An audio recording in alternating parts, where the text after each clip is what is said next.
आगे कंटिन्यू करें, ठीक है। कल संख्या पर्याप्त थी लेकिन आज संख्या में फिर कमी है। आज तो जाना है तो क्लास के बाद जाया जा सकता है, उसको पूरा दिन उपयोग करने के नाम पर बीच में ही बच्चे पहले ही निकल गए हैं। जिसकी जैसी स्वेच्छा, जिसकी जैसी विचारधारा, उसमें किसी का हस्तक्षेप नहीं है, ठीक है। लेकिन कायदे से कोशिश यही होनी चाहिए कि हम आपका क्लास बुक करें। लेकिन चलिए जैसे जितने हैं उतने में ही हम पढ़ेंगे आगे। हाँ अच्छा, अब इसके बाद आप लोग ने जो चिंतामणि के बाद आचार्य कविदेव हेडिंग डाल लीजिए, आचार्य कविदेव।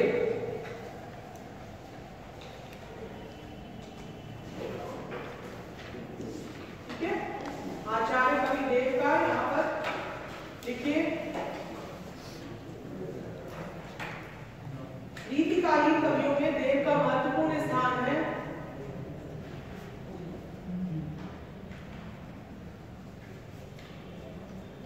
देव के द्वारा 72 ग्रंथों की रचना बताई जाती है, 72 ग्रंथों की रचना बताई जाती है।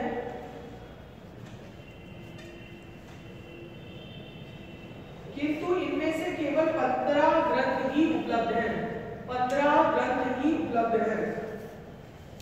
आज मैं तो बहुत रिकॉर्डिंग चलेगी, वहाँ चल रही है बट नहीं अपने पास एक और है, पास ट्राई कर बस अभी मैं टीम की क्लास में उनके पास एक डिपार्टमेंट में एक सेशन है, दूसरा हमने अपने पास से लेना है।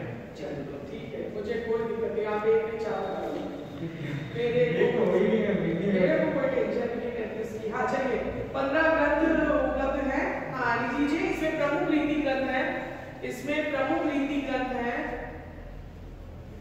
भाव विलास, भवानी विलास, कुशल विलास,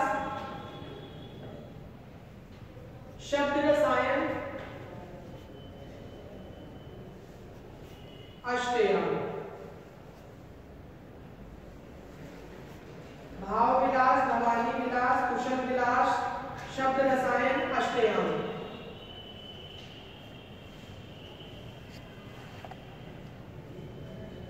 और ये सब हम सबको पता है कि देव का आचार्यत्व की अपेक्षा कवित्व पक्ष उनका ज्यादा प्रधान रहा है।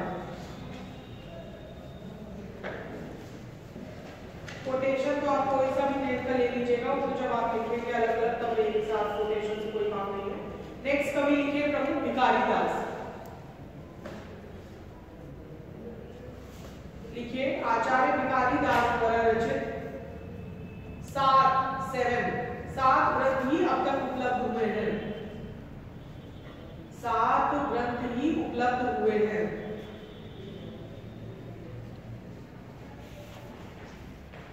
देखिए काव्य निर्णय, श्रृंगार निर्णय, रस सारांश, रस सारांश,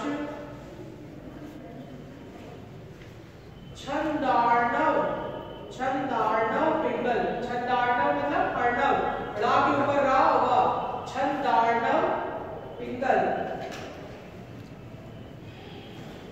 शब्द नाम कोश, शब्द नाम कोश, विष्णु पुराण भाषा, विष्णु पुराण भाषा, शतरंज शतिका,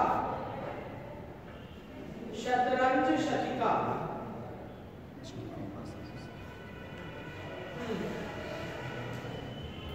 इनमें से जो प्रथम 4 हैं, प्रथम 4 काव्य शास्त्री ग्रंथ है, प्रथम 4 काव्य शास्त्री ग्रंथ है। और सारी रचनाओं में तो पता ही काव्य निर्णय का सबसे प्रमुख और सर्वाधिक प्रसिद्ध ग्रंथ है।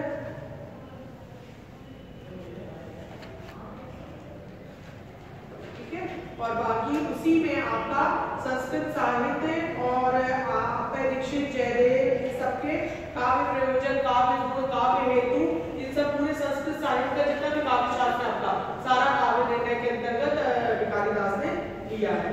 ठीक है, और उसमें बहुत ही अच्छा सुंदर विषय वर्णन इसमें करा गया है। नेक्स्ट कवि लिख लीजिए पद्माकर, पद्माकर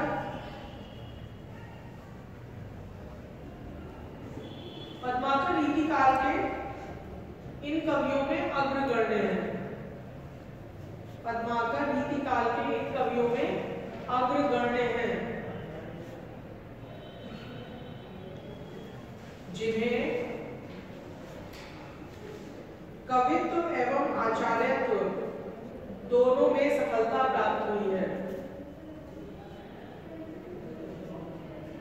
जिन्हें कवित्व एवं आचार्यत्व दोनों में सफलता प्राप्त हुई है।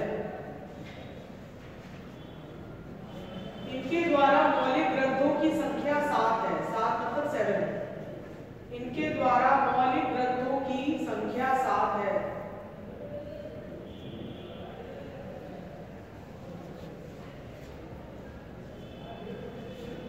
देखिए, हिम्मत बहादुर बिरुदावली, हिम्मत बहादुर बिरुदावली,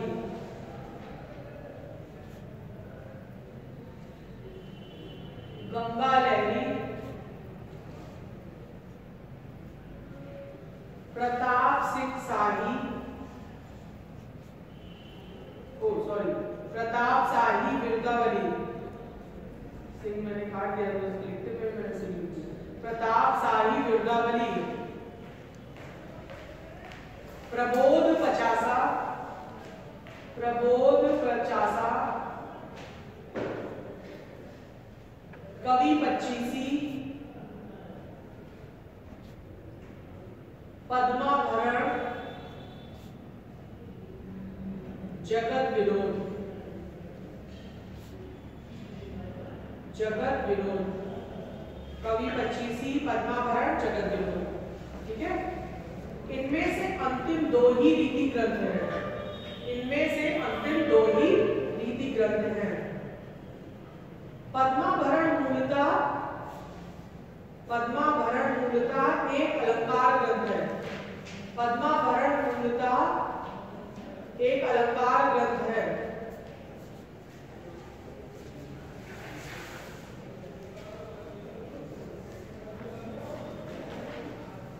जिसकी रचना दोहा चौपाई शैली में की गई है।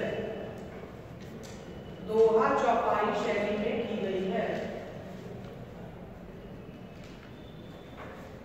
ठीक है, पद्माकर का प्रकृति वर्णन, बाघ का वर्णन, ये सारे तो बिल्कुल जिसको कह सकते हैं हिंदी साहित्य की विशेष अमूल्य निधियों में से आता है।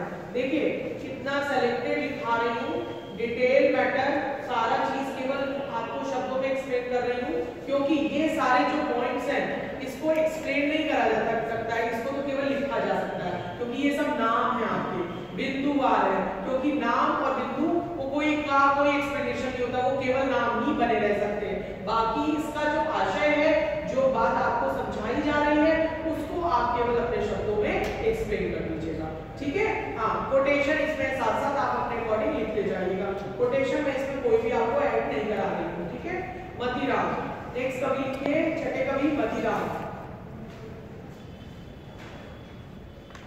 मतीराम रस एवं अलंकार निरूपक, मतीराम रस एवं अलंकार निरूपक, रीति आचार्यों में अग्रगण्य हैं। रीति आचार्यों में अग्रगण्य हैं। इनके द्वारा 8 ग्रंथ लिखे गए हैं। रसराज, ललित कलाम, छंदसार पिंगल, ललित कलाम, छंदसार पिंगल, मतीराम सतसई, फूल मंजरी, लक्षण श्रृंगार,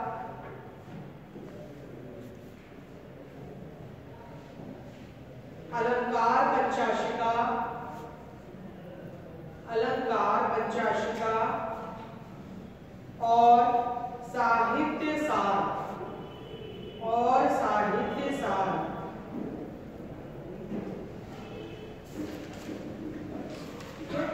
रीति ग्रंथों की दृष्टि से रसराज और ललित कलाम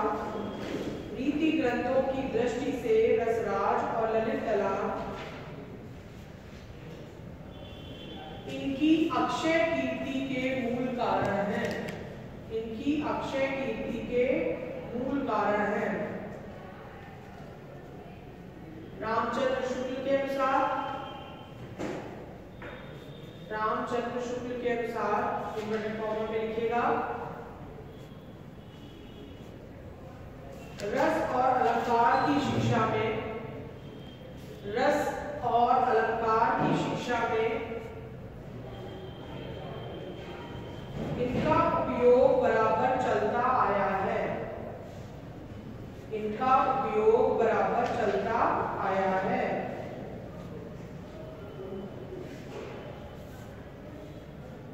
ठीक है, इन्वर्टेड कॉमा क्लोज।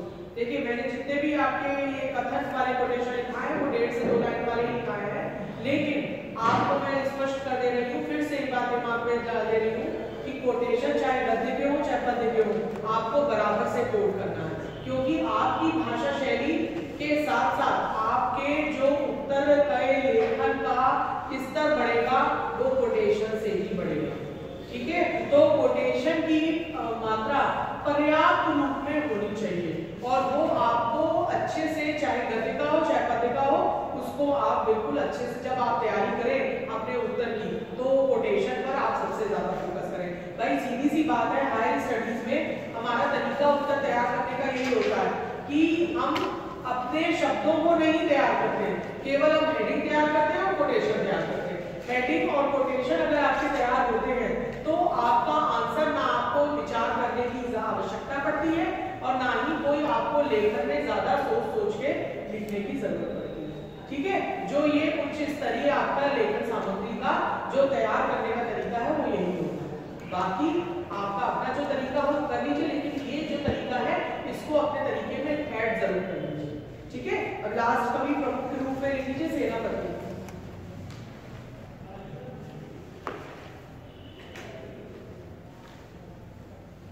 सेनापति द्वारा रचित केवल एक ग्रंथ, सेनापति द्वारा रचित केवल एक ग्रंथ कवित्त रत्नाकर प्राप्त हुआ है,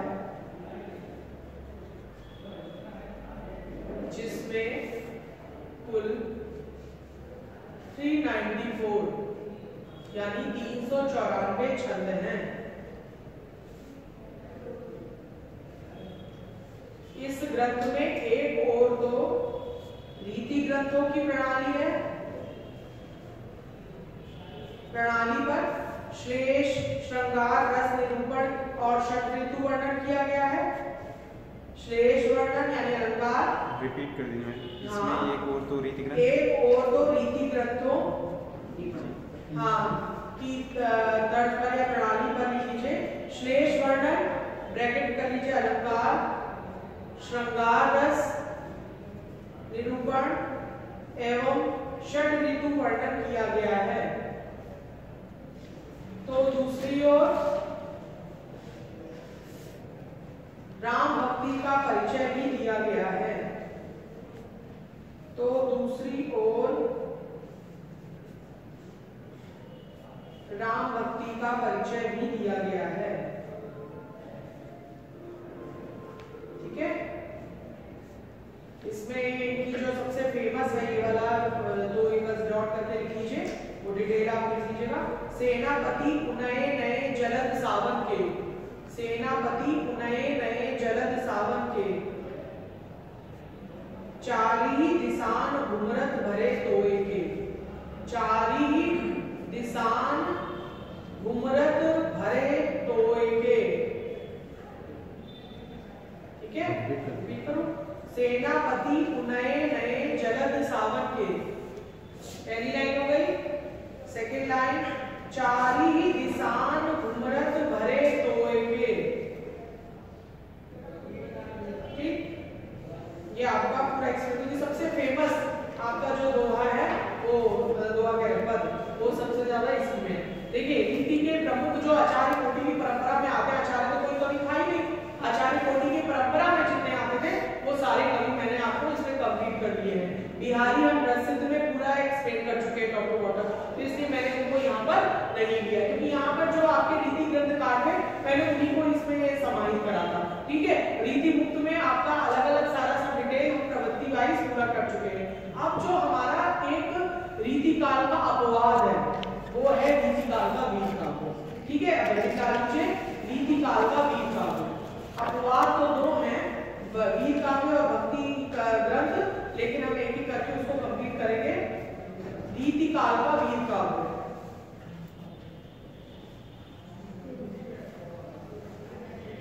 सबसे पहले हम आचार्य शुक्ल के कोटेशन से ही शुरू करते हैं। आचार्य शुक्ल ने ये स्वीकार किया है, आचार्य शुक्ल ने स्वीकार किया है इन्वर्टेड कॉमा में, वास्तव में श्रृंगार और वीर,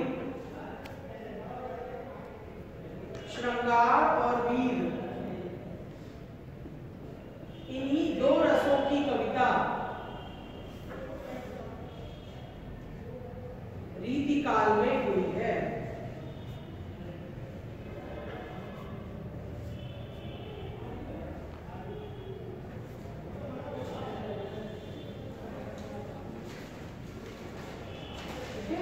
और इसी के बाद एक कथन और है, डॉक्टर भगवान दास तिवारी ने लिखा है, डॉक्टर भगवान दास तिवारी ने लिखा है, रीतिकालीन हिंदी वीर काव्य की रचनाएं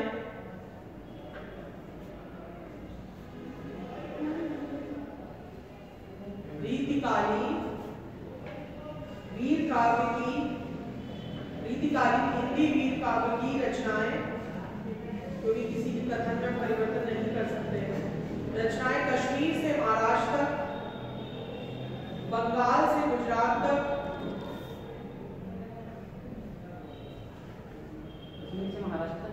बंगाल से गुजरात तक सारे देश में बिखरी पड़ी हैं, सारे देश में बिखरी पड़ी हैं।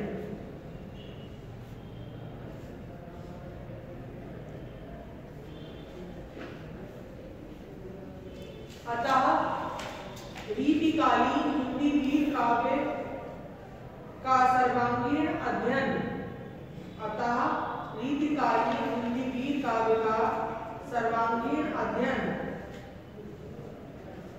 अद्यावधि, अद्यावधि मतलब आज तक नहीं हो पाया है।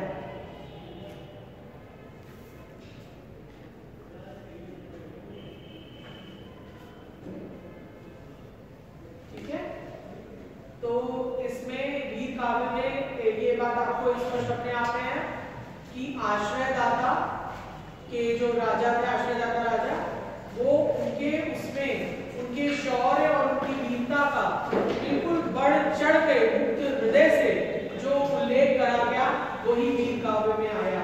अब सीधी सी बात है, जो मैंने अभी पूरा भारत आपका कवर करा है वो पूरा भारत अपने आप में कवर हो जाएगा, क्योंकि दरबारी संस्कृति के अलावा पहले कुछ था ही नहीं। छोटे छोटे टुकड़ों में केवल राज्यों में शासन होता था। मैं आपको पहले भी बता चुकी हूँ कि राष्ट्र की संज्ञा वो मात्र केवल राज्य से देते थे, अपने दरबार के राजा से देते थे। उनके लिए राष्ट्र का मानक क्या था? केवल अपना दरबार। ठीक है, उनका अपना केवल एक राज्य, और छोटे छोटे राज्यों के खंडन का जो आधार था वो उनके अपने आप में सीमित रहने के कारण था। ठीक है, तो उसका विस्तार जब ग्रंथों के रूप में हुआ तो वही एक वीर काव्य के रूप में हमारे सामने आ गया। अब नेक्स्ट है तारीख सी में वीर काव्य के प्रमुख कवि और उनका साहित्य।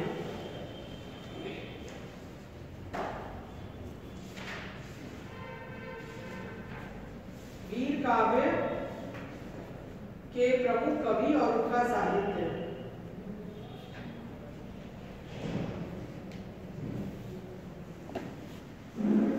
भूषण वीर काव्य के सर्वश्रेष्ठ कवि, वीर रस के सर्वश्रेष्ठ कवि, भूषण वीर रस के सर्वश्रेष्ठ कवि और वीरों के भूषण कहे जाते हैं, और वीरों के भूषण कहे जाते हैं।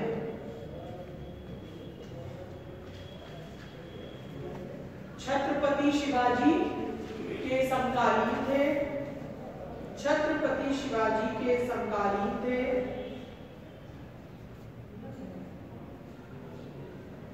इनके द्वारा रचित ग्रंथों की संख्या 6 बताई जाती है।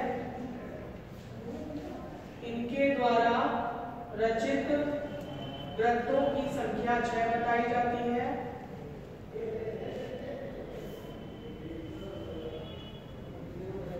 शिवराज भूषण, भूषण हजारा, भूषण उल्लास, दूषण उल्लास, ठीक है, दा में बड़े की मात्रा है, दूषण उल्लास। शिवा बावनी, छत्रसाल दशक, छत्रसाल दशक। इनमें से भूषण हजारा, भूषण उल्लास और दूषण उल्लास अप्राप्य है।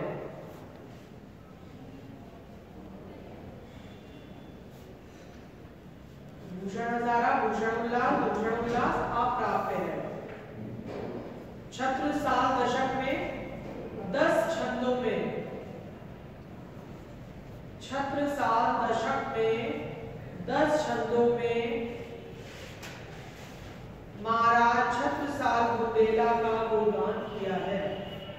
महाराज छत्रसाल बुंदेला का गुणगान किया है। 10 छंदों में है, 10 छंदों में महाराज छत्रसाल बुंदेला का गुणगान किया है।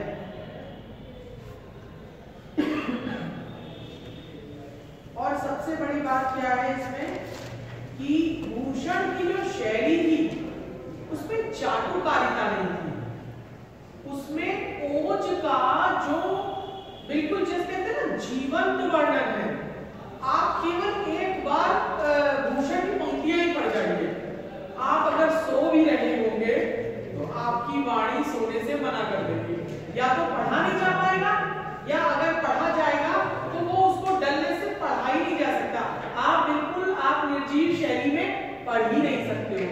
तो ये शब्दों की जान होती है, और जब शब्द उस भाव के अपने आप में प्रतीक बन जाते हैं, उस भाव के द्योतक बन जाते हैं, तो ये अपने आप में बात स्पष्ट हो जाती है कि उसके भावों में कितनी उदात्तता और कितनी जीवंतता थी, जिससे कि उसने इस तरीके के शब्दों का निर्माण किया।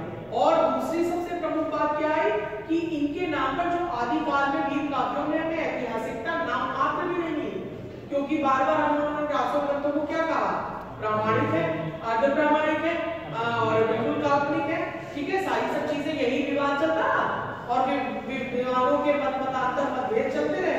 लेकिन भूषण में वीर काव्यों में ऐसा कुछ नहीं मिला। तो जब ऐसा कुछ नहीं मिला तो ये अपने आप में बात स्पष्ट हो गई कि इनके जो वीर काव्यों का प्रणयन हुआ उसमें वास्तविकता में इन्होंने वीरता परक ही रचनाएं करके उस युग को हमारे लिए संजोया ही नहीं, सुरक्षित ही नहीं करा, बल्कि उनकी जो वीरता थी असलियत में वो हमारे सामने अपने ग्रंथ के माध्यम से लेके आते। ठीक है, इनका तो बहुत ये और एक इसको और तीसरा पॉइंट क्या था कि स्वदेश की भावना, राष्ट्र प्रेम की भावना।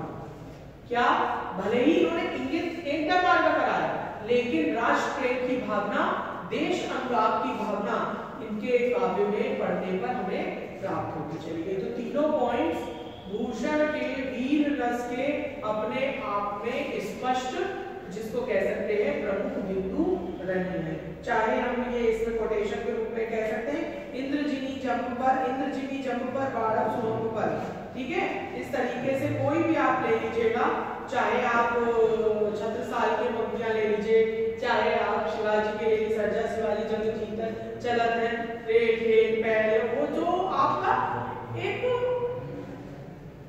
ध्वन्यात्मकता है और जो नाद सौंदर्य तो पता है ना आप सबको, नाद सौंदर्य क्या होता है, ध्वन्यात्मकता तो एक ही, जिसमें हम बोलते समय ध्वनि का एक ही प्रकार की ध्वनि का हमारे मुख के आवरण और मुख के बिंदु से निकलती, उसे हम ध्वन्यात्मकता कहते हैं। लेकिन नाद सौंदर्य क्या होता है, जब हम लगातार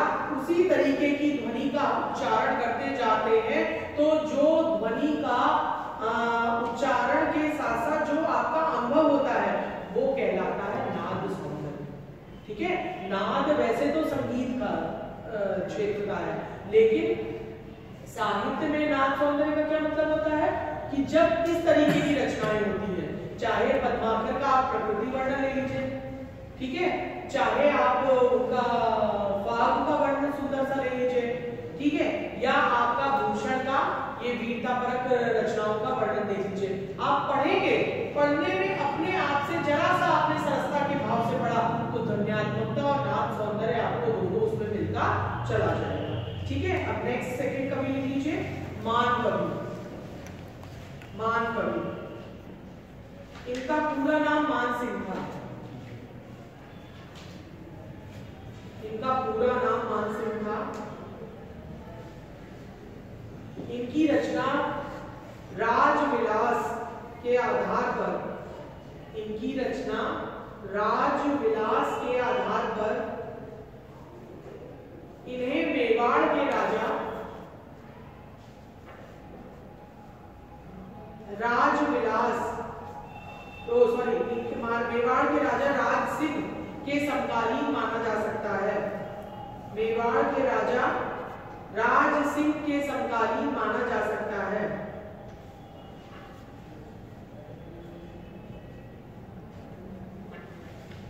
राजविलास 18 विलासों का, राजविलास 18 विलासों का वीर रसात्मक बृहत काव्य है। वीर रसात्मक बृहत काव्य है।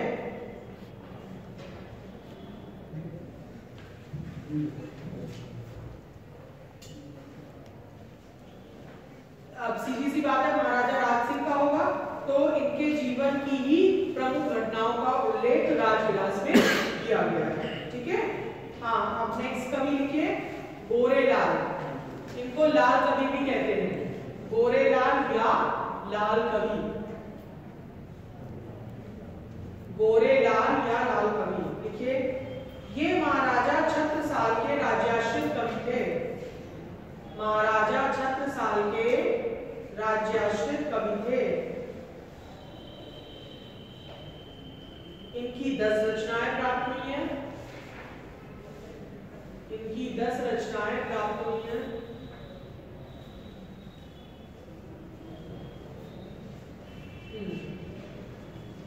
छत्र प्रशस्ति,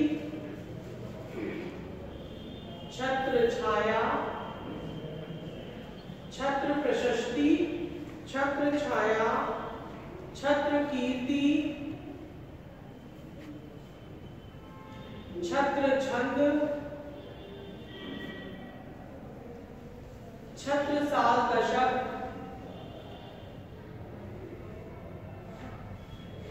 छत्र हजारा,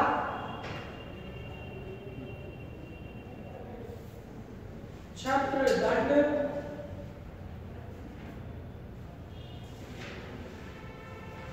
छत्र प्रकाश, राज विनोद और लास्ट है बरवे। बरवे, ठीक है। हाँ, नेक्स्ट कवि लिखिए श्रीधर या मुरलीधर। श्रीधर या मुरलीधर, ये प्रयाग निवासी ब्राह्मण थे। ये प्रयाग निवासी ब्राह्मण थे। जंगनामा इनका प्रमुख ग्रंथ है। जंगनामा इनका प्रमुख ग्रंथ है।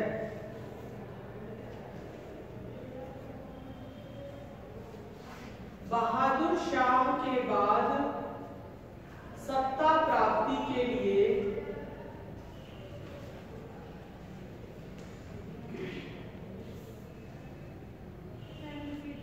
बहादुर शाह के बाद सत्ता प्राप्ति के लिए जो युद्ध हुआ उसका सरस वर्णन जंगनामा में किया गया है। जो युद्ध हुआ उसका सरस वर्णन जंगनामा में किया गया।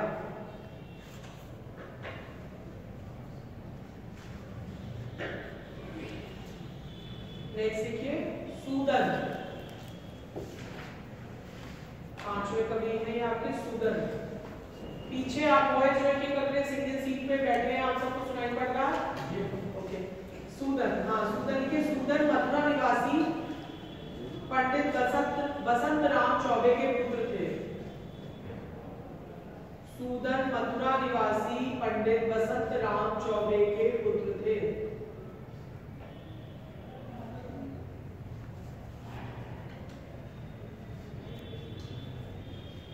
और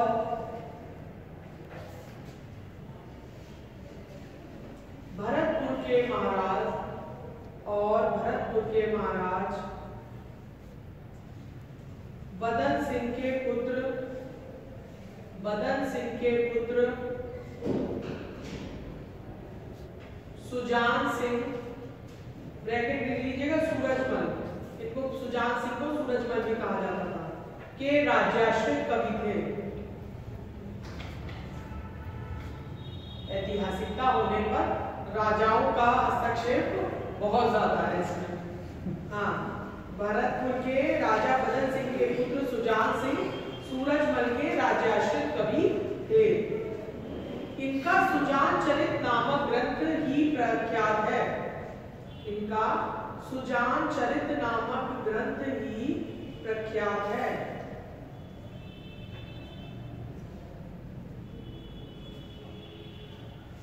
जिसमें सुजान सिंह की पराक्रम गाथा का वर्णन किया गया है। जिसमें सुजान सिंह की पराक्रम गाथा का वर्णन किया गया है।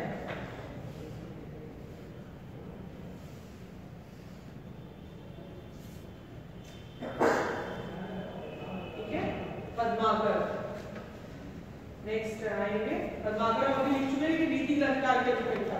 आप पद्माकर का रीति ग्रंथकार का वर्णन नहीं दूंगी, अब वीरता वाला दूंगी। ठीक है, हाँ, क्योंकि पद्माकर सुन करके ये मत सोचिएगा कि मैं रिपीट करा रही हूँ। देखिए, यद्यपि पद्माकर एक रीतिबद्ध कवि के रूप में जाने जाते हैं। पद्माकर एक रीति कवि के रूप में जाने जाते हैं। तथापि पद्माकर ने अपने युग के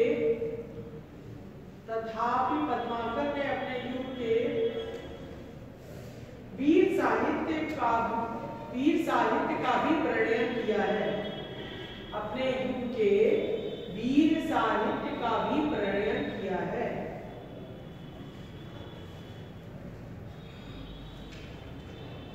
पता है आपको कौन सा लिखा है? हिम्मत बहादुर वीरदावली। देखिए, हिम्मत बहादुर वीरदावली इनका एकमात्र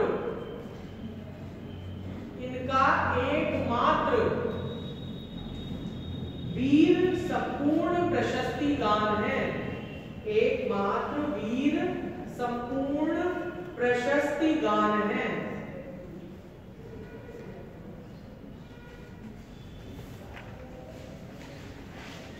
पद्माकर रजधान को गोस्वामी अनूपगिरी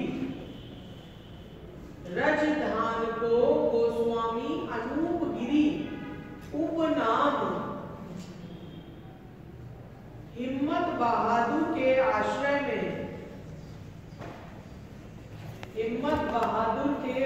में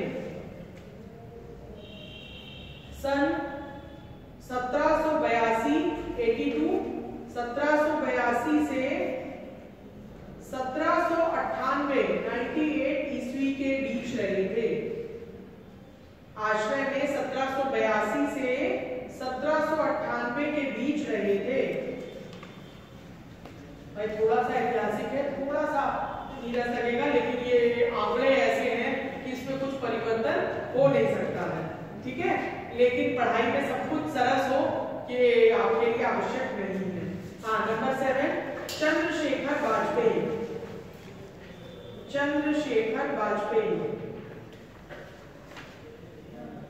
इनका जन्म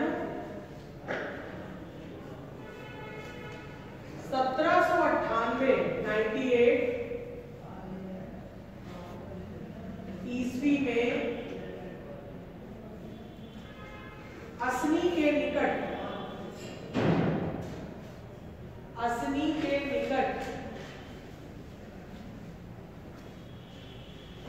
जिला फतेहपुर में हुआ।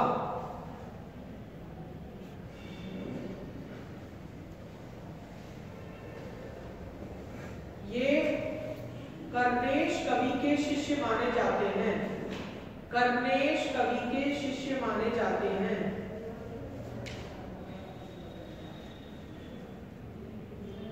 रचनाओं के नाम लिख लीजिए इनके।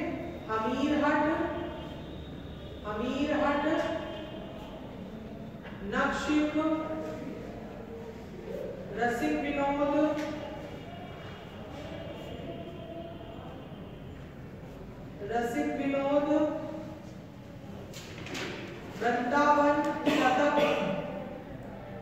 वृंदावन शतक, गुरु पंचाशिका,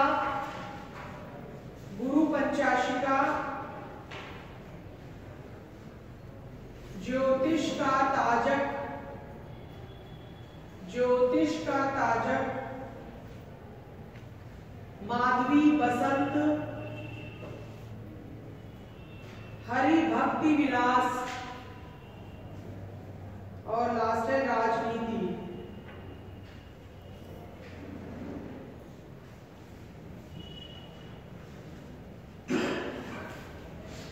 हमीरहट इनकी वीर रस की सर्वश्रेष्ठ कृति है।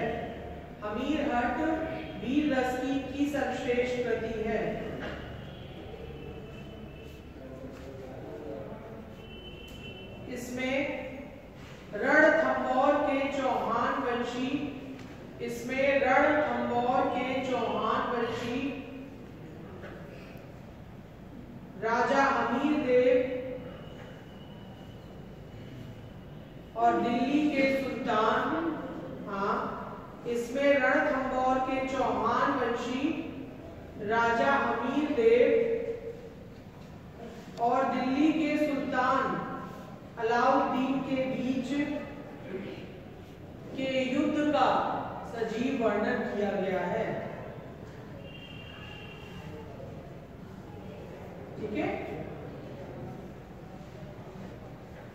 अब कुछ प्रमुख, अब हेडिंग अलग से नहीं है, फुटकर में, क्योंकि इसके अतिरिक्त भी कुछ प्रमुख कवि हैं जिनकी प्रमुख रचनाएं, बस कवि और रचना यही डायरेक्ट बोलूंगी, वो भी 10-15 है, ज्यादा नहीं। ठीक है, देखिए, मतलब इनके अतिरिक्त और कवियों की रचनाएं। लिखिए, लालचंद जैन कृत गोरा बादल।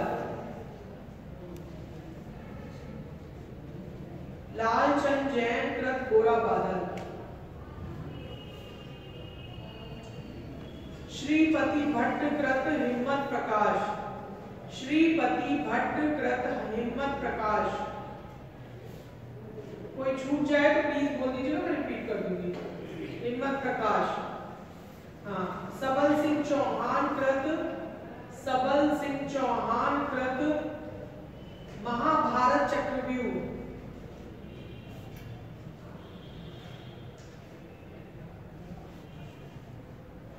बादर कृत वीरमणि।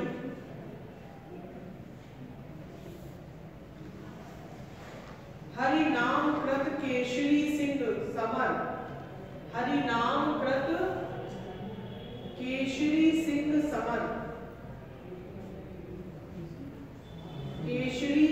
समर। दयाल दास कृत राणा रासो।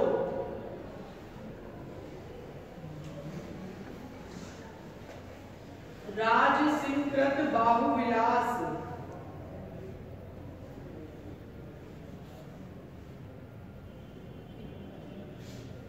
केवल राम केवल राम कृत वाणी विलास, लास्ट लिखिए करणी दास कृत सूरज प्रकाश, करणी दास कृत सूरज विलास आदि रचनाएं हैं। इनकी जो प्रवृत्तियां हैं आपकी वो केवल मेन लाइन हेडिंग लिखा दे रही हूँ, उसको बस 2 लाइन में एक्सप्लेन कर दूंगी। वीर काव्य की प्रमुख विशेषताएं हेडिंग लिखा रही हूँ। क्या बेटा? लिखा है बोलते सूरज प्रकाश है। ठीक है, नेक्स्ट उसमें लिखिए वीर काव्य की विशेषताएं।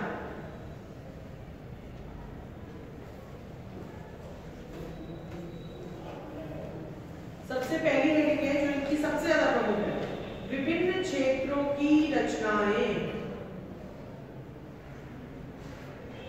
विभिन्न क्षेत्रों की रचनाएं। ठीक है, अब विभिन्न क्षेत्रों की कैसे हो गई भाई, जल्दी से बताओ।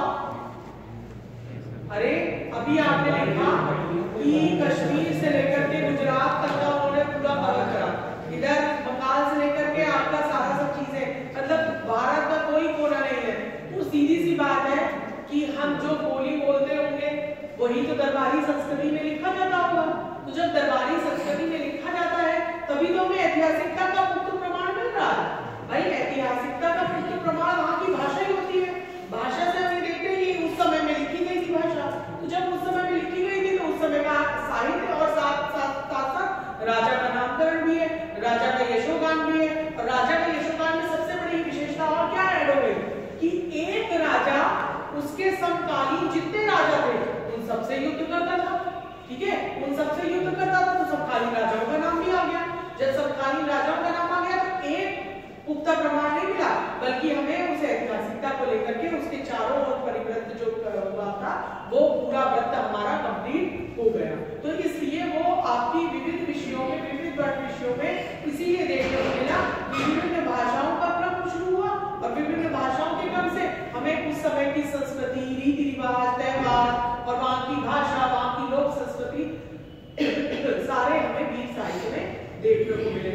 और उसी के से हमारा दूसरा पॉइंट निकलता है, नंबर 2 लिख लीजिए, ऐतिहासिक तथ्यों की रक्षा।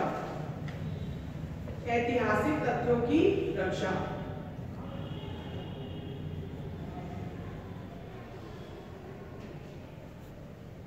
क्योंकि इसमें ऐतिहासिकता का पुट अभी जैसे मैंने बताया कि इसीलिए था, लेकिन ऐतिहासिकता को अलग हेडिंग क्यों इसलिए इंडिकेट करा गया, क्योंकि इन्होंने कल्पना का मिश्रण नहीं करा। ऐतिहासिकता में कल्पना का मिश्रण नहीं करा, वीरता के वर्णन में उत्साह में आकर के, ओज में आकर के वो बढ़ाते चले गए। अतिशयोक्ति हुई है बिल्कुल, क्योंकि धरती को एक पारे की तरह दिखा दिया गया। अतिशयोक्ति हुई है, निश्चित हुई है, लेकिन वो अतिशयोक्ति वीरता वर्णन में हुई है, ना कि ऐतिहासिकता को घोलमेल बना देने से वो उसकी अतिशयोक्ति करी है। देखिए उन्होंने विशेष ध्यान रखा कि अतिशयोक्ति का वर्णन हम किस में करेंगे, केवल आपका वर्णन के उसको और प्रभाव बढ़ाने में, कि मेरे वाले राजा सबसे ज्यादा वीर, मेरा राजा से ज्यादा वीर कोई और है ही नहीं। तो वहां ये होड़ चल रही थी, ना कि ऐतिहासिकता में कल्पना का मिश्रण कर देने से कि उस काल की घटना है कि नहीं, उस काल के समकालीन है कि नहीं, तब भी हम लेते चले गए अपनी कथा को बनाने के लिए। तो यहाँ कथा के लिए और ऐतिहासिकता के लिए रचना नहीं की गई थी। फिर से बात आपको स्पष्ट करनी होगी अपने लेखन में कि वीर काव्य की रचना के लिए वहां का लेखन किया गया। ठीक है, नंबर 3 हेडिंग कर लीजिए, देशभक्ति और वीरता का गौरव। देशभक्ति और वीरता का गौरव। ठीक है, देशभक्ति और वीरता का गौरव अपने आप में आ जाएगा। क्यों? क्योंकि क्या अब हम अगर हमारी वाली पीढ़ी कारगिल का और शहीद दिवस का वर्णन करता है, उस समय के शासनकाल का वर्णन करता है, सर्जिकल स्ट्राइक का वर्णन होता है, तो हमारे अंदर देशभक्ति की भावना नहीं अपने आप में आ जाती है। ठीक है, सारे दिन हम ना सुने लेकिन 15 अगस्त और 26 जनवरी को कौन सा ऐसा बालक होगा या बालिका होगी कि जिसका राष्ट्रगान सुन करके या राष्ट्रभक्ति का बन करके हमारे मन में वो फील नहीं आता है, ठीक है। भले ही उसके बाद वो राष्ट्रभक्ति गीत ना बजाए जाते हैं, लेकिन उस दिन जब हम बजाते हैं तो हमारा स्फुरण होता है कि नहीं होता है। लेकिन जो बिल्कुल ही नालायक और देशद्रोही है उनके लिए बात नहीं कही जाती है, क्योंकि जब भी बात कही जाती है अपवादों के लिए नहीं कही जाती है, बात कही जाती है जिसमें ज्यादा से ज्यादा प्रतिशत जिस वर्ग के लिए होता है, क्योंकि अपवाद हर एक जगह होते हैं, यहाँ भी है, हमारे वर्ग में भी है, आपके वर्ग में भी है और सारे संसार में है। लेकिन बात पुष्टि जब की जाती है तो अपवादों के लिए नहीं की जाती है। तो जब भी किसी राजा का वर्णन हम वीर काव्य का पढ़ते हैं, जैसे मैंने आपको कहा कि अगर आपकी सुप्तावस्था भी है, लेकिन अगर आप उस शैली की एक बार काव्य पाठ पढ़ेंगे तो अपने आप से आपकी शैली धीरे धीरे बदलती जाएगी और आपका ओज, आपकी वाणी और स्वर दोनों आपका साथ देने लग जाएंगे। यही एक साहित्य का सबसे बड़ा प्रमाण होता है कि साहित्य व्यक्ति के मन के पर्यावरण को अपने अनुरूप में ढाले, ठीक है। इसीलिए तो साहित्य कालजयी और जीवंत कहा जाता है। जैसे कि हम सब भी आज इतने समय के बाद इस वीर काव्य को उसी वीरत्व के भाव से पढ़ने का प्रयास कर रहे हैं, ठीक है। हाँ, अब वो उसके बाद नेक्स्ट पॉइंट है व्यक्तिगत वीरता का बखान।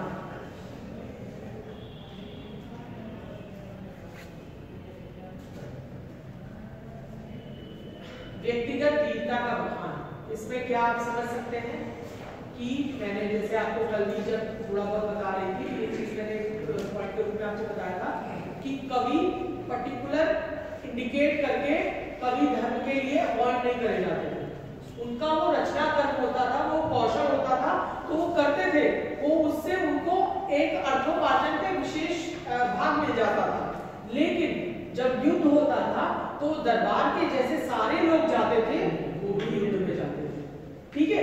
तो युद्ध में जब हम खुद खड़े हैं और किसी के कानों से सुनेंगे और खुद आंखों से देखेंगे तो उसमें शैली में हमारे अंतर आ जाएंगे, ठीक है। अगर अब आपसे कक्षा के बारे में पूछा जाए तो आप उतना ज्यादा अच्छा वर्णन कर देंगे, जो एब्सेंट है आप उनको बताएंगे बहुत अच्छे से, ब्रीफ करेंगे सारी चीजें पूछने पर, लेकिन वो जब अपना ब्रीफ करेगा तो उसकी जीवंतता और आपकी जीवंतता में अंतर आएगा।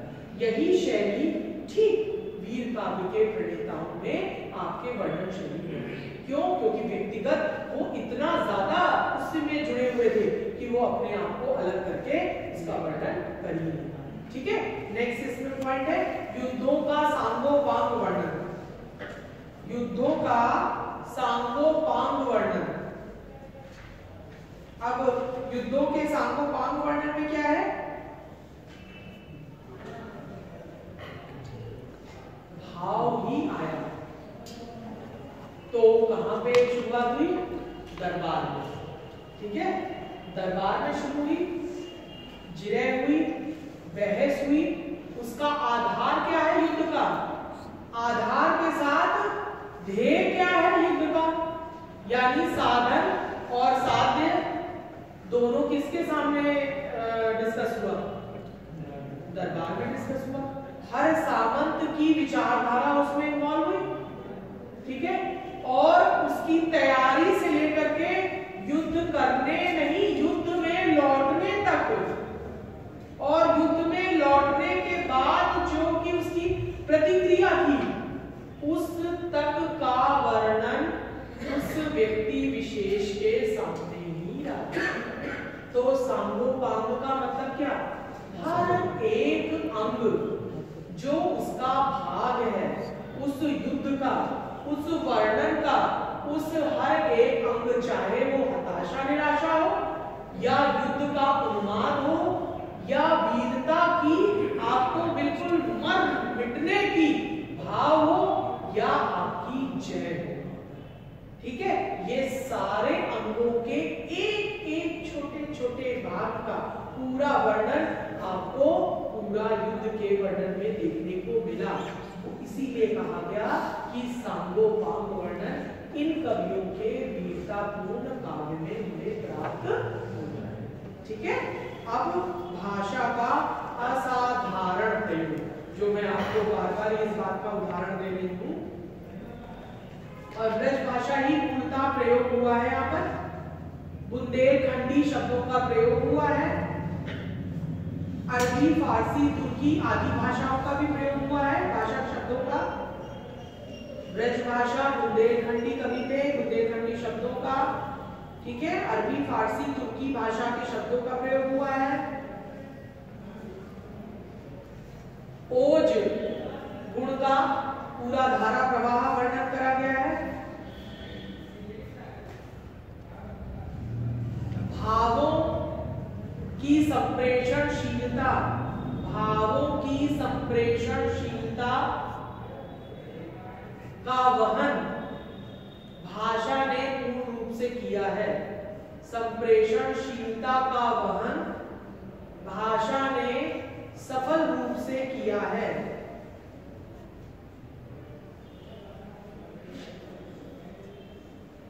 ठीक है। जैसे एक उदाहरण है, धरण धरण धरण भडर भडर भडम पर तरण तरण तड़तड़म ककड़ ककड़ ककड़म। मतलब क्या कि ये अपने आप में दिखा रहा है कि युद्ध की विभीषिका में कितना ज्यादा यहाँ पर गर्जना हो रही है, और गर्जना के विविध रूप में सारे के सारे सेना के दल उसमें समाहित हो रहे हैं। ठीक है। चलिए, आपका ये वीर काव्य तो पूर्णतः समाप्त हो गया है। जितना आपने लिखा है उतना मुझे लग रहा है कि आपका उससे ज्यादा आपको और कुछ पढ़ने की जरूरत पड़ेगी। नेक्स्ट सब हेडिंग हमारी आ रही है रीति काल का रीति काव्य। उसमें केवल छोटे से पॉइंट्स हैं, बस पॉइंट नोट डाउन कर लीजिए। हाँ, हेडिंग डाली है रीति काल का रीति काव्य। लिखिए, पॉइंट्स नहीं, बस इसको लिखा रही हूँ, बहुत शॉर्ट पॉइंट्स बनाए इसके। लिखिए, नीति काव्यों में लोक जीवन के लिए विशिष्ट संदेश है। नीति काव्यों में लोक जीवन के लिए विशिष्ट संदेश है।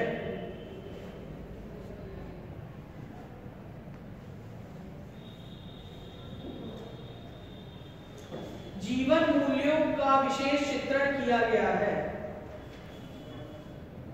जीवन मूल्यों का विशेष चित्रण किया गया है।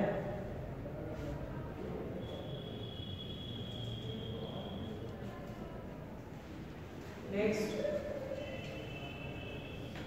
नेत्रों द्वारा प्रत्यक्ष देखे, नेत्रों द्वारा प्रत्यक्ष देखे व अनुभव किए गए भावों की प्रधानता है। नेत्रों द्वारा प्रत्यक्ष देखे व अनुभव किए गए भावों की प्रधानता है। जीवन दर्शन के अतिरिक्त, नेक्स्ट पॉइंट है, जीवन दर्शन के अतिरिक्त कृषि, चिकित्सा, विज्ञान, पर्यावरण, सामाजिकता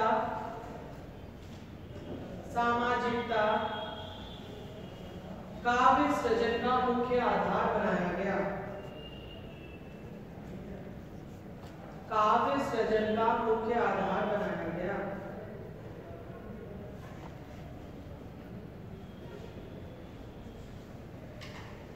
ठीक है। क्योंकि पहले के जितने भी कवि होते थे वो अपने आप में, जिसको कह सकते हैं ना, बहुत सारे ज्ञानों का एक्सपर्ट बन के आते थे हमारे सामने। वो तो उनकी कवि प्रतिभा होती थी, जो ऐसा कवि तो हमारे सामने वो रख गए हैं। ये हमारा ही सौभाग्य है कि हम ऐसे कवियों की रचनाओं को पढ़ करके हम उस समय के गुणवत्ता का हम आराम से अनुमान लगा सकते हैं कि जैसे कि आज भी हमारे घर के जो बड़े हैं वो हवा का रुख देख करके ही मौसम का अनुमान लगा देते हैं। हम तो आजकल गूगल में पूछते हैं what is whether today, what is temperature, ठीक है। लेकिन उनका जो पछिया हवा, पुरवैया हवा, आज ये बादल बरसने वाला है, आज ये बादल नहीं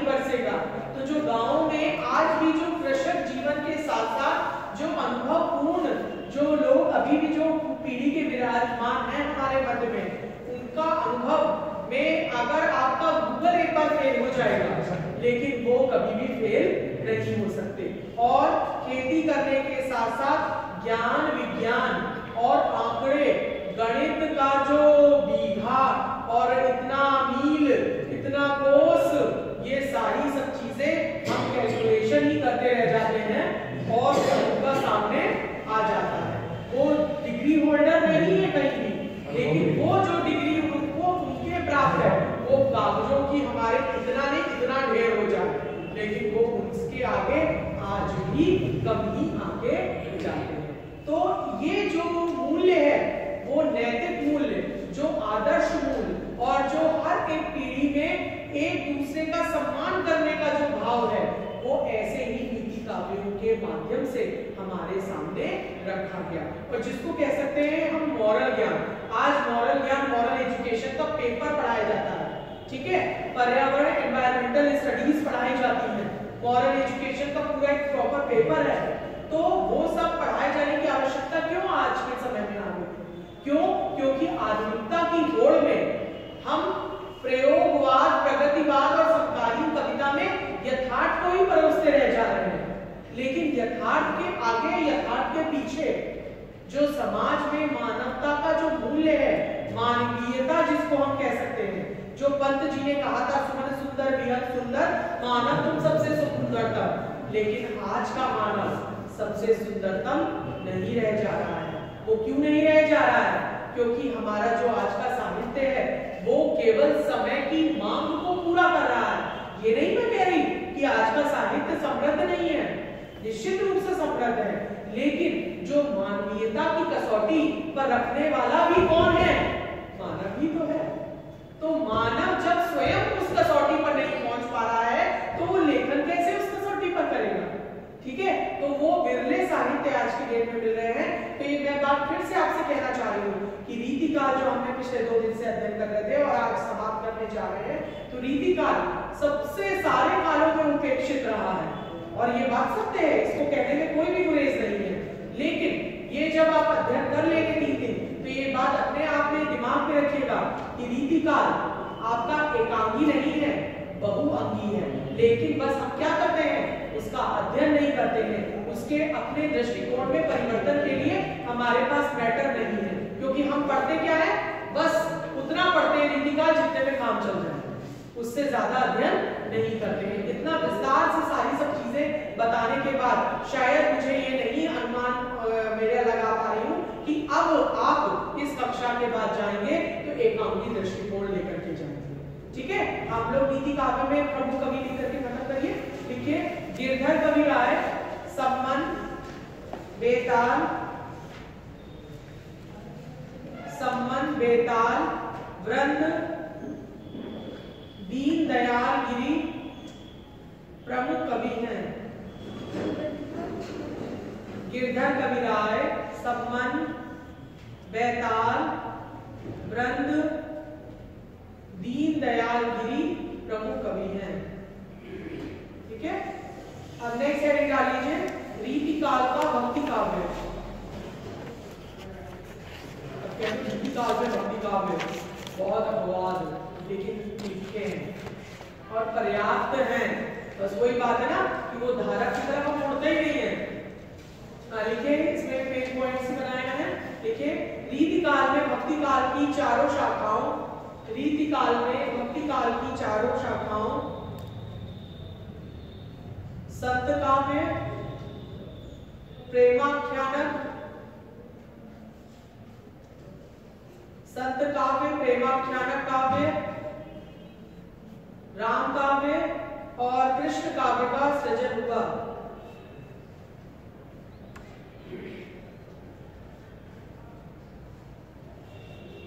प्रभाव रीतिकाल का आया, लेकिन तब भी उसका मूल विषय नहीं चेंज कर पाया। नेक्स्ट पॉइंट लिखे, रीतिकालीन भक्ति काव्य का प्रमुख विषय श्रृंगार है। श्रृंगार छूटेगा नहीं, लेकिन रहेगा उस लेवल पे। रीतिकालीन भक्ति काव्य का प्रमुख विषय श्रृंगार है, लेकिन उन काव्यों में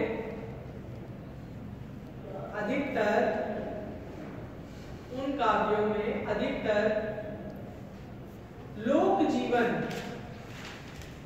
से संबंधित नीति नियम, लोक जीवन से संबंधित नीति नियम और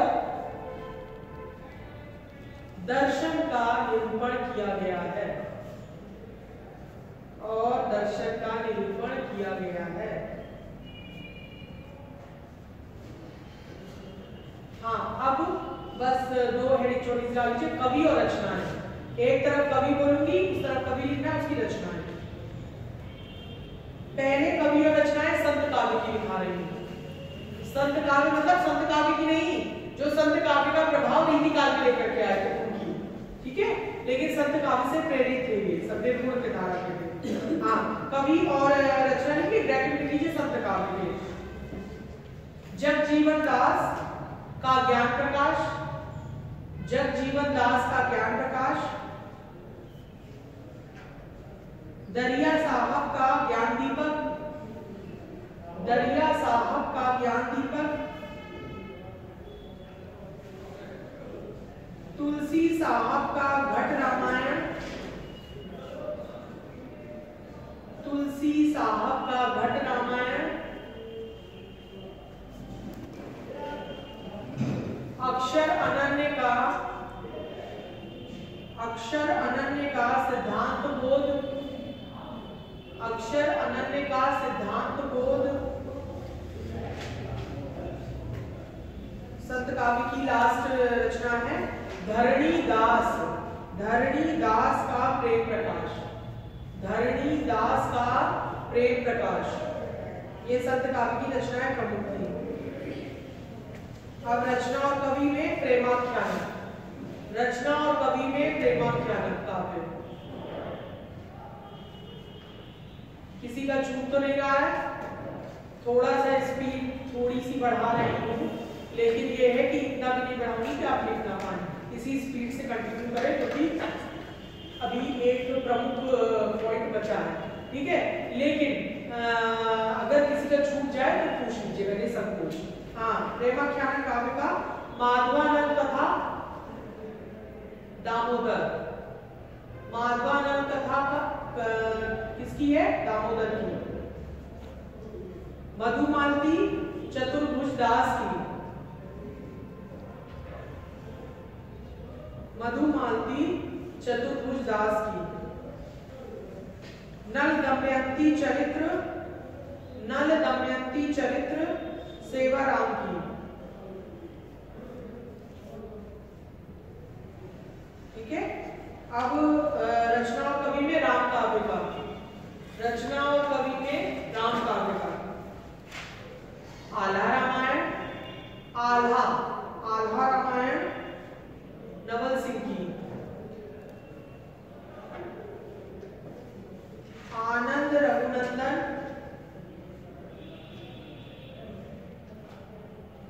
विश्वनाथ सिंह,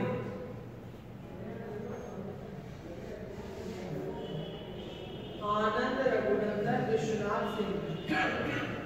सीतायन राम प्रिया शरण की, सीतायन राम प्रिया शरण की। सिया राम रस मंजरी, सिया राम रस मंजरी जानकी शरण की,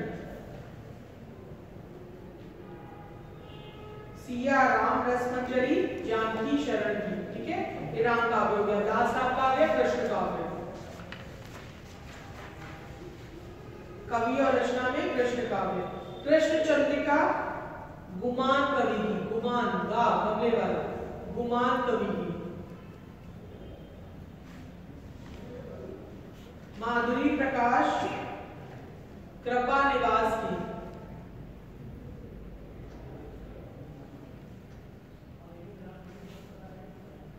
कृष्णायन कवि मंचित, कृष्णायन कवि मंचित, ठीक है। कवि मंचित हो गया आपका, ये भक्ति काव्य हो गया, ठीक है। भक्ति काव्य वैसे भी कोई अलग क्वेश्चन के रूप में नहीं आता है कभी भी। इसी तरीके से जब आप नीति काल की धारा देंगे तो उसमें आप शॉर्ट नोट में आप इसको अपने मैटर को ऐड कर सकते हैं।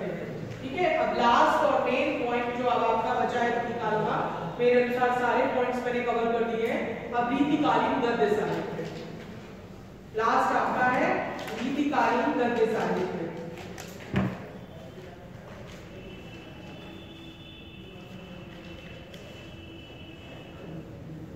हेडिंग डाल के इसमें लिखिए, इस काल में कथा वार्ता,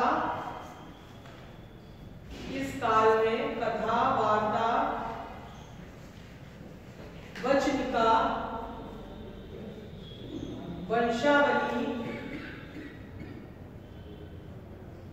जीवनी, टीका, टिप्पण, टिप्पणी और टिप्पण अलग अलग होते हैं, टिप्पण, वार्तिक, भाषा वार्तिक कर लीजिएगा, भाषा वार्तिक आदि लिखे गए।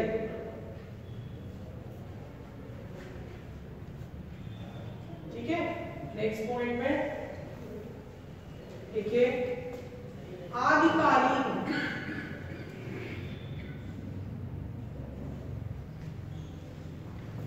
हिंदी गद्य में कुछ ही समुच्चय हमारे सामने आए थे।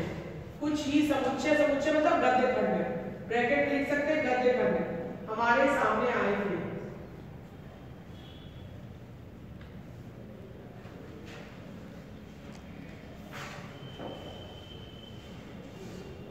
संस्कृत के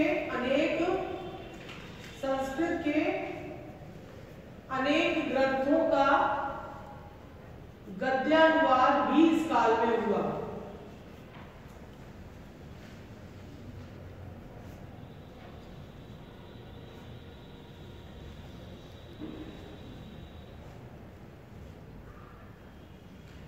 भाई सीधी सी बात है कि पांडित्य और ज्ञान का तो कोई रोक था ही नहीं। जितना चमत्कार, जितना ज्ञान प्रदर्शन, जितना संस्कृत काव्य शास्त्र का परंपरा का वर्णन, काव्यांगों का वर्णन, वो सहज नहीं है। नायिका भेद वर्णन, अलंकार निरूपण वर्णन सहज बिल्कुल नहीं है, क्योंकि ये निरस्त होने का कारण ही काल था कि इतना ज्यादा टिपिकल वर्णन जो करा गया वो उसका कारण। लेकिन जब कवियों ने अपनी दृष्टि दूसरी ओर डाली, चाहे आपका नीति काव्य हो, चाहे आपका भक्ति काव्य हो, चाहे आपका गद्य साहित्य हो, तो कोई ऐसा क्षेत्र भारत का बचा नहीं जो कि गद्य साहित्य में लिखा नहीं गया है। ठीक है, और इसके साथ साथ जो सब नेक्स्ट लाइन से लिख लीजिएगा कि रीति काल में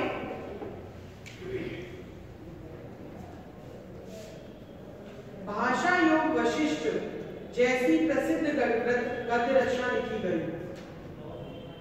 भाषा योग वशिष्ठ जैसी गद्य रचना लिखी गई।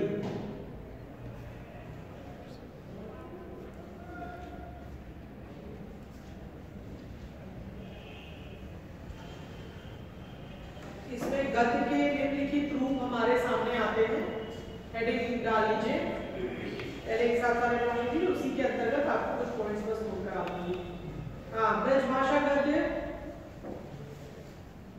खड़ी बोली गद्य, राजस्थानी गद्य, दक्षिणी गद्य, दक्षिणी गद्य, लास्ट है भोजपुरी एवं अवधी गद्य, भोजपुरी एवं अवधी गद्य।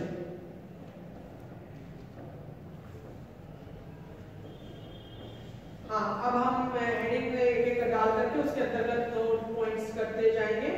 ब्रजभाषा गद्य सबसे ज्यादा, जिसको ये लिखे नहीं, सबसे ज्यादा विकसित जो हुआ है वो रीति काल में ब्रजभाषा गद्य को ही सबसे ज्यादा विकसित करा गया, और आज भी वो मील के पत्थर की तरह हमारे साहित्य में वो अक्षय कीर्ति का आधार स्तंभ माने जाते हैं।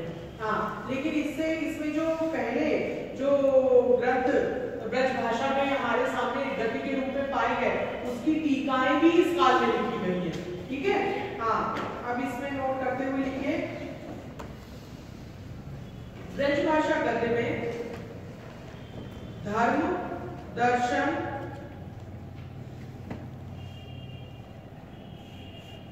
इतिहास, भूगोल, ज्योतिष, गणित, चित्रकारी, काव्यशास्त्र आदि विषयों पर लिखा गया।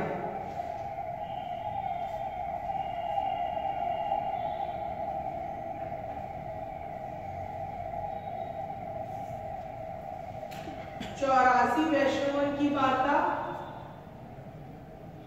200 वैष्णवों की वार्ता। ये तो पता ही, लिखाने की जरूरत नहीं कि ऊपर वाला पहला वाला गलवाचार, दूसरा वाला बैठा नाम, ठीक है। के शिष्यों का जीवन चरित्र, ये तो सब पता है, लेकिन जो मेन लाइन मुझे लिखानी है वो लिख लीजिए। 200 वैष्णवों की वार्ता का हरि राम ने बहुत सी वार्ताओं और वचनामृतों को संकलित किया। हरि राम ने बहुत सी वार्ताओं और वचनामृतों को संकलित किया।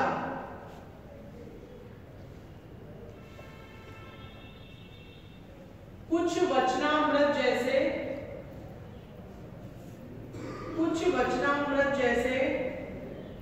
84 वैष्णव चरित्र, वन यात्रा, 28 वैष्णव चरित्र, हाँ कुछ वचनामृत जैसे 84 वैष्णव चरित्र, वन यात्रा, 28 वैष्णव चरित्र इत्यादि उल्लेखनीय हैं।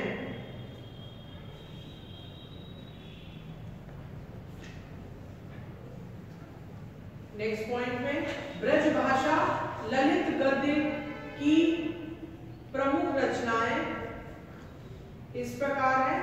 ब्रज भाषा में ललित गद्य की प्रमुख रचनाएं इस प्रकार हैं।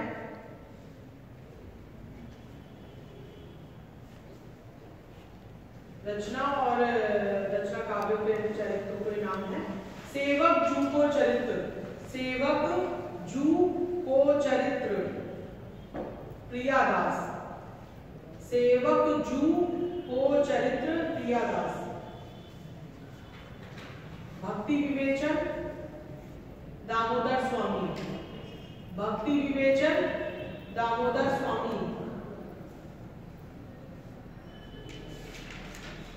सुकर्म बोधिनी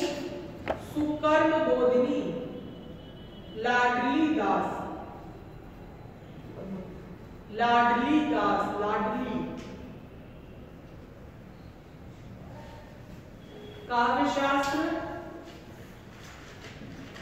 काव्यशास्त्र के अंतर्गत कौन सा है? कवि कुल तरु का अनुवाद किया गया। काव्यशास्त्र के अंतर्गत कवि कुल तरु का अनुवाद किया गया, ठीक है। आध्यात्म ग्रंथ के अंतर्गत बस यही थोड़ा बड़ा है, बाकी सब में ज्यादा नहीं है। आध्यात्म ग्रंथ के अंतर्गत अभी ब्रज भाषा चल रहा है आपका, ठीक है। आध्यात्म ग्रंथ के अंतर्गत वेदांत निर्णय, क्योंकि रीतिकार की प्रमुख भाषा ब्रज भाषा ही थी, तो उसके कारण अधिकार ज्यादा इनको मिला उसमें लिखने का।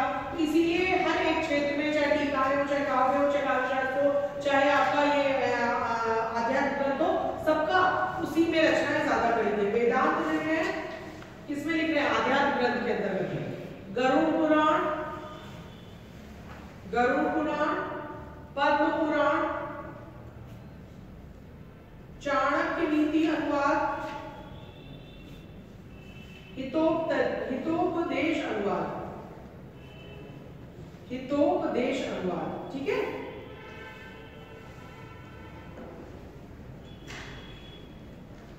टीका में लिख लीजिए भागवत की टीका चतुर्दास ने लिखी। भागवत की टीका चतुर्दास ने। मानस की टीका, भागवत की टीका चतुर्दास ने लिखी। मानस की टीका महंत रामचरण दास ने लिखी।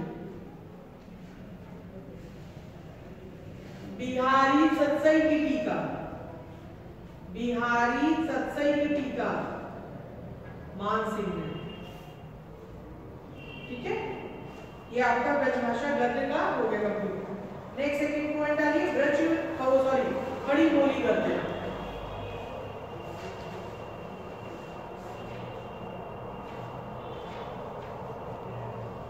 इसमें लिख लीजिए, इसके अंतर्गत रीतिकाल में खड़ी बोली गद्य का स्वतंत्र रूप से प्रयोग नहीं किया गया।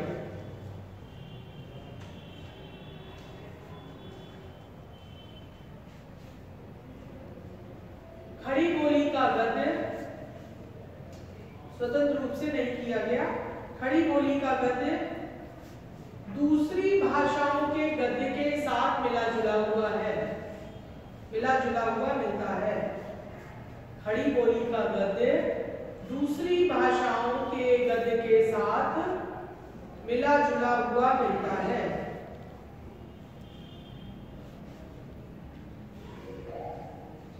पूर्वी हिंदी, राजस्थानी और पंजाबी भी, पूर्वी हिंदी, राजस्थानी और पंजाबी भी खड़ी बोली का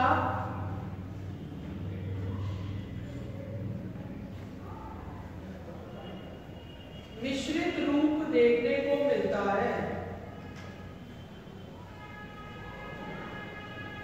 इनकी प्रमुख रचनाएं लिख लीजिए।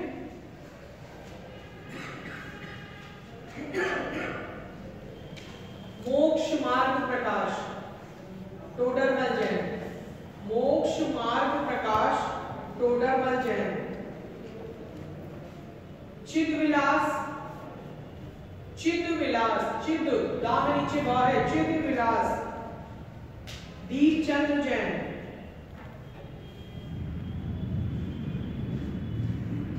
सुरासुर निर्णय, सुरासुर निर्णय,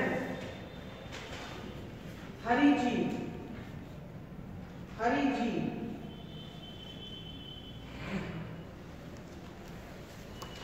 ठीक है, अब इसमें नेक्स्ट मतलब इसी में नेक्स्ट पॉइंट है खड़ी बोली के टीका। खड़ी बोली के टीका, टीका कौन कौन से लिखे गए ये नोट कर लीजिए। जपू टीका, आनंद घन, जपू टीका, जपू, जपू टीका, आनंद घन। भाषा अमृत गीता टीका, भाषा अमृत गीता टीका, भगवान दास।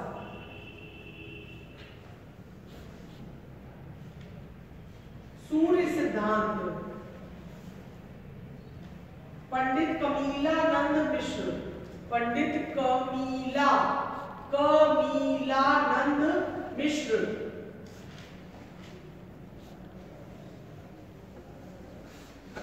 भाषा पद्म पुराण, भाषा पद्म पुराण, दौलत राम जैन। भाषा योग वशिष्ठ,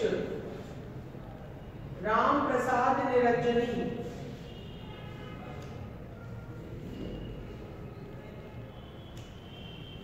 आनंद रघुनंदन नाटक, आनंद रघुनंदन नाटक,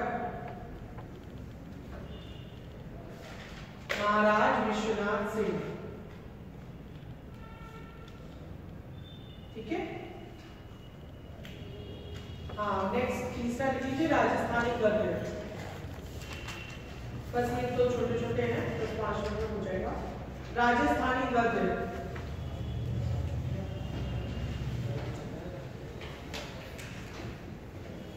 देखिए राजस्थानी गद्य में बात का गद्य प्रसिद्ध है। बात, बात को इंपॉर्टेंट फॉर्म में करिएगा।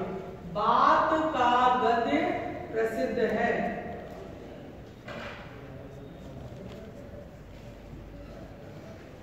ये इतिहास सम्मत के साथ साथ काल्पनिक भी है। ये इतिहास सम्मत के साथ साथ काल्पनिक भी है।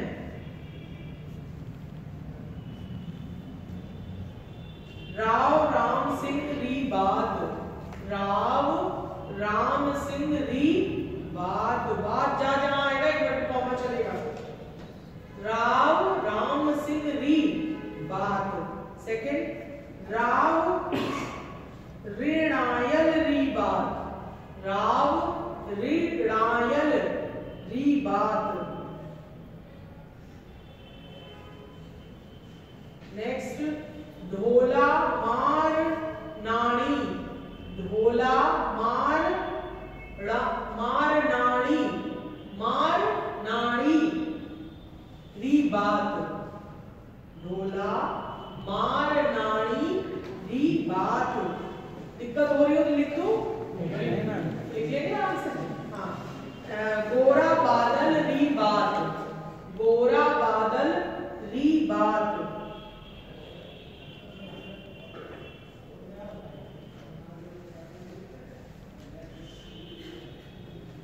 ठीक है, अब इसमें नेक्स्ट डालिए दक्षिणी गद्य। दक्षिणी गद्य देखिए, रीति काल में भक्ति काल की तरह, रीति काल में भक्ति काल की तरह दक्षिणी गद्य भी उर्दू फारसी मिश्रित रूप में मिलता है। उर्दू फारसी मिश्रित रूप में मिलता है। सूफी संतों, साधुओं, धर्म संप्रदायों के अनुवाद किए गए ग्रंथ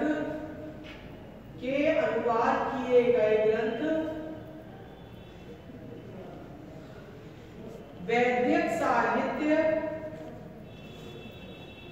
इत्यादि दक्षिणी गद्य में मिलते हैं। दक्षिणी नहीं लिखेंगे, इसको दक्षिणी लिखेंगे। वैदिक इतिहास आदि दक्षिणी गद्य में मिलता है। उर्दू शैली हिंदी के अधिक निकट है। ये ग्रंथ उर्दू शैली हिंदी के अधिक निकट है।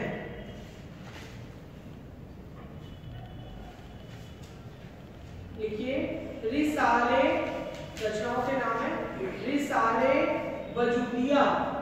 रिसाले वजूदिया। कवि का नाम है शाह बुरहान दीन। शाह बुरहान दीन।